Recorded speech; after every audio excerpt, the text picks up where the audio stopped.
ప్రపంచంలో ఎక్కడున్నా మీ గోత్రనామాలతో వేదమందిర్ నిర్వహించే ఆన్లైన్ పూజలు హోమాల ద్వారా దైవ అనుగ్రహాన్ని పొందండి. నమస్తే అండి. నమస్తే అండి. కొంతమంది మనం చూస్తూ ఉంటాం, వాస్తు ప్రకారం అంతా బాగుందండి మీ ఇల్లు, అసలు ఏం ప్రాబ్లం లేదు అని అంటుంటాం. కానీ పాపం ఎందుకో వాళ్ళ లైఫ్లో ఏదో ఒక ప్రాబ్లం వస్తూనే ఉంటుంది. సో ఎందుకు అలా జరుగుతుంది? మరి వాస్తు ప్రకారం అన్నీ బాగున్నప్పుడు మళ్ళీ ఎందుకు ఆ కష్టాలు, ఆ ప్రాబ్లమ్స్, ఆ హర్డిల్స్? ఒక రకం చెప్పంటే ఇది రెండు లాజికల్ క్వశ్చన్ అనమాట ఇది. సో ఎందుకంటే మనకేందంటే ఇది ఆధ్యాత్మిక పరంగా కూడా చూడాలి దీన్ని, ఇదే క్వశ్చన్ని. అంటే రెండు, ఎందుకంటే వాస్తు బాగున్న కష్టాలు ఎందుకు వచ్చాయని చాలామంది బాధపడతా అంటారు, ఆలోచిస్తారు. మళ్ళీ ఇంకో వాస్తుని అలా వాస్తుని చూపిస్తానంటారు వరుస పెట్టి. మరి ఇంకా ఆయన ఏమని చెప్తారు, ఇంకా ఆయన ఏమని చెప్తారని చెప్పి చూపిస్తూ ఉంటారు.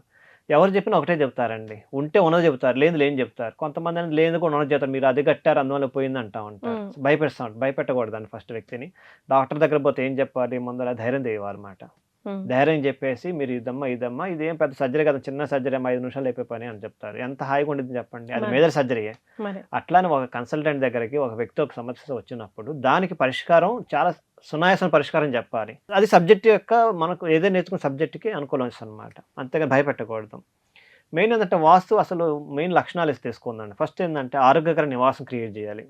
హెల్దీ ఎన్విరాన్మెంట్ ఉన్న నివాసం అంటే రెసిడెన్స్గా ఉండే ప్లేస్ చేసుకోవాలి. ఆ తర్వాత మానసిక ప్రశాంతత ఉండాలండి. ఎప్పుడైతే మానసిక ప్రశాంతత లేకపోతే అన్ని రకాల సమస్యలు మనకు వచ్చినట్టే. అందుకే సైకలాజికల్గా పర్ఫెక్ట్గా ఎలైన్గా ఉండే ఉండాలన్నమాట. ఆ తర్వాత మన లైఫ్ స్టైల్ ఎలా ఉంటే బ్యాలెన్స్డ్ లైఫ్ స్టైల్ ఉండాలి. ఏదో లేకపోతే లో ఉండకూడదు, హై ఉండకూడదు. సో నాకు డబ్బులు వచ్చినది హైఫై రిచ్గా ఉండకూడదు, లో ఉందని చెప్పి బేదరకంగా ఉండకూడదు. సో బ్యాలెన్స్ లైఫ్ స్టైల్ ఉంటుంది. తర్వాత మరి వెల్దీ అండ్ ఫెల్దీ ఎన్విరాన్మెంట్ క్రియేట్ చేయాలన్నమాట. అంటే అలా ఈ 4 చేయటానికి వాస్తు అండి. ఏంటంటే ఫస్ట్ ఆరోగ్యకరమైన నివాసం క్రియేట్ చేయడానికి, ఆ తర్వాత సమతుల జీవనం చేయడానికి, ప్రశాంతమైన మానసిక ప్రశాంతత కోసం, ఆ తర్వాత ముఖ్యంగా మన అందరికి కావాల్సింది హెల్త్. ఈ 2 బాగుంటాయి. 4 మెయిన్ సంబంధించి మనం వాస్తు చూస్తాం అన్నమాట. సో వాస్తు ఎందుకు చూసుకోవాలి మనం? అవును, ఓకే. ఈ 4 చేయటానికి వాస్తు అసలు వాస్తు కాన్సెప్ట్ చుట్టూ ఈ 4 చుట్టూ తిరుగుతుంది అనమాట. దీనికి ఏంటంటే మనకి శాస్త్రాలు ఏం చెప్పారంటే మంచి వాస్తున్న చోట మంచి అభివృద్ధి జరిగిద్దని మన అందరూ తెలిసిన విషయమే. కానీ కొంతమంది అంటే మా ఇంటికి ఆడే వాస్తు బ్రహ్మాండంగా ఉందండి, కానీ మాకు అభివృద్ధి చెందట్లేదంటే దానికి ఏంటంటే కొన్ని రకాల కారణాలు, అంటే 4 కారణాలు తీసుకుని ఇక్కడ కూడా. ఒకటి ఏంటంటే అనారోగ్య కారణాలు ఏమి ఉండొచ్చు, అప్పులు పెరిగి ఉండొచ్చు, ఆ తర్వాత సరైన క్రమశిక్షణ లేకుండా ఫైనాన్షియల్ ఇండిసిప్లిన్ వల్ల ఉండొచ్చు, ఆ తర్వాత సరికంటే వ్యాపారంలో కానీ కుటుంబంలో ఏదైనా ప్రమాదాలు సంభవించి ఉండొచ్చు, ఆ తర్వాత ఇంకొక ఈ మధ్య రీసెంట్ కాలంలో చట్టపరమైన సమస్యలు, లీగల్గా ఇష్యూస్ వస్తూ ఉన్నాయి. అది భూమిగా లేకపోతే ఫ్యామిలీ రిలేషన్షిప్ ఏదైనా లీగల్గా చాలా ఇష్యూస్ వస్తూ ఉన్నాయి. ఇవన్నీ సమస్యలు అంటాం మనం సాధారణంగా. ఇది ఆ ఇంటి వల్ల వచ్చిందంటే వాస్తు బాగున్నా వస్తాయి కూడా. కానీ దీనికి కారణం ఏంటంటే వాస్తులు కూడా మనందరికి చాలా కొన్ని మ్యాక్రో సమస్యలు, మైనర్ సమస్యలు అంటారు. అంటే మ్యాక్రో సమస్యలు అందరూ తెలిసిపోతాయండి, మైనర్ కూడా ఎవరు గమనించలేరు. చిన్నవి అనమాట, అవి చూసుకోవాలన్నమాట. ఎందుకంటే వాస్తు ఎలా ఉంటుందంటే నిస్సహాయకార పరిస్థితి నుంచి సహాయకార పరిస్థితి క్రియేట్ చేయాలి. అంటే అన్హెల్ప్ఫుల్ నుంచి హెల్ప్ఫుల్గా రావాలి. అది చేయడానికి మనం ఇవన్నీ ఏంటంటే ఎక్స్టర్నల్ ఫ్యాక్టర్స్ అనమాట. ఇవన్నీ మనకి 4 కండిషన్స్, మళ్ళీ ఇంకా 4 కండిషన్స్ సర్టెన్. అవేంటంటే ఎంత వాస్తుపరంగా మనకి ఇంట్లోకి పంచభూతాలు ఏదైతే నీరు, గాలి, వాయు ఇవన్నీ ఉన్నాయి, ఇవన్నీ ఎంత సాధారణంగా అంటే న్యాచురల్గా ఎంతవరకు వస్తుంది, ఎంతవరకు అకామిడేట్ చేయగలుగుతున్నాము అనేది ఇంపార్టెంట్ అనమాట. అవేంటంటే మనకు వాస్తు అంటే ఓన్లీ మాకు ఇల్లు తూర్పు వైపు ఉంది, వాకులు ఇటు పెట్టాం, ద్వారా ఇవి అన్ని కానీ అది కూడా ఇంపార్టెంట్ అనమాట. అది చాలామంది గమనించరు. అంటే సహజమైన గాలి వెళ్తారు ఎంత వస్తుంది మన ఇంట్లోకి. ఆ తర్వాత మనకి మెయిన్ నిద్రపోవటానికి ఎట్లాంటి అనుకూలమైన వాతావరణం క్రియేట్ చేసుకోవాలి. మన పక్కన ఇల్లు ఉంటుంది, పక్కన సౌండ్ చేస్తానే ఉంటే మనం నిద్ర పట్టదు. ఒకరోజు నైట్ నిద్ర లేకపోతే పక్కన నెక్స్ట్ డే మన డెసిషన్ మేకింగ్ అంతా రాంగ్ డెసిషన్ మేకింగ్ ఉంటుంది. ఆ తర్వాత పనిపైన ఏకాగ్రత ఉండదు, కాన్సన్ట్రేషన్ చేయలేము అనమాట.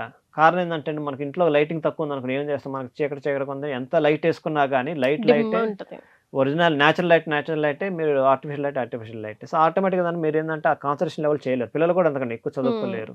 అందుకని ఈశాన్య భాగంలో పిల్లలు చదువుకోమంటారు, ఎందుకంటే అక్కడ న్యాచురల్ లైట్ వస్తుంది కాబట్టి వాళ్ళ మీద బాగా ఇంపాక్ట్ ఉంటుంది అనమాట.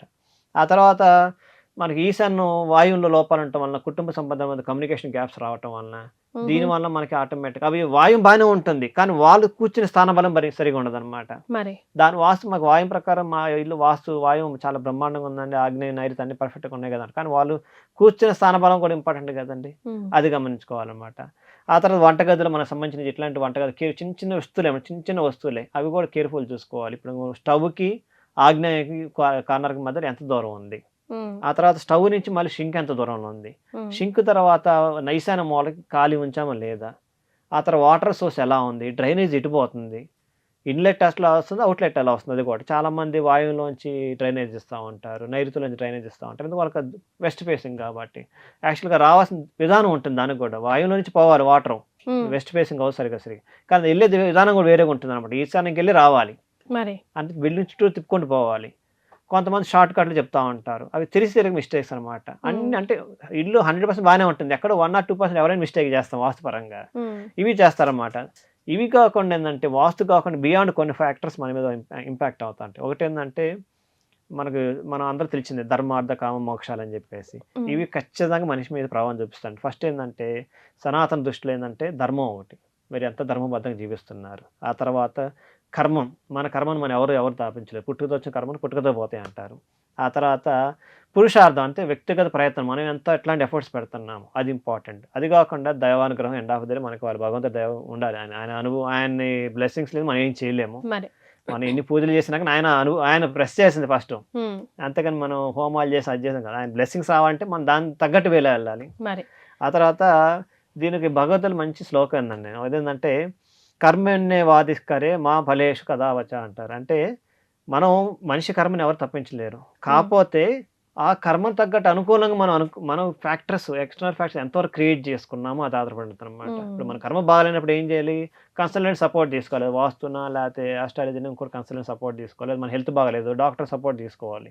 తీసుకుంటే అప్పుడు మనం ఆయన ఫైన్ ట్యూన్ చేస్తాడు మనల్ని, నెక్స్ట్ లెవెల్ తీసుకొని ట్రై చేస్తారనమాట, ప్రాపర్ డయాగ్నైజ్ చేసి మనకి ఇస్తారనమాట. అందుకనే మంచి వాస్తున్నంత మాత్రానే మనకి బియాండ్ మనకి ఏం జరగవు అనేది కాదండి, మంచి వాస్తున్నా కూడా కొన్ని జరుగుతూ ఉంటాయి మిస్టేక్స్. ఆ రీజన్ ఏంటంటే micro macro. So micro always influence macro, ఇది సైంటిఫికల్గా చెప్పబడింది అనమాట, ఈవెన్ బిజినెస్ లాజిక్ కూడా. సో ఆ తర్వాత వాస్తు ఒక్కటే ఉంటే చాలు నేను ఫుల్ సక్సెస్ఫుల్ అంటే కాదండి, వాస్తుతో పాటు పర్సనల్ ఎఫర్ట్స్, మీరు ఎంతో ఎఫర్ట్స్ పెడుతున్నారు దాని మీద ఆధారపడి ఉంటుంది అనమాట. సో ఇవన్నీ మనకి ఏదైతే డిసిప్లిన్గా ఉండాలి, క్రమశిక్షణగా ఉండాలి, ఆ తర్వాత హెల్త్ కానీ వెల్త్ కానీ ఇవన్నీ ఏంటంటే వాస్తు బాగా అనుకూల సపోర్ట్ చేస్తుంది. దాంతోపాటు మన పర్సనల్ ఎఫర్ట్స్ అనేది వెరీ వెరీ ఇంపార్టెంట్. సో వాస్తు ప్రకారం అన్ని బాగున్నా ఎందుకు కలిసి రావట్లేదు అనుకుంటున్నారు కదా, సో దానికి కారణాలు ఇవే. ఏంటా కారణాలు ఈ వీడియోలో తెలుసుకోండి. నమస్తే అండి. ధన్యవాదాలండి.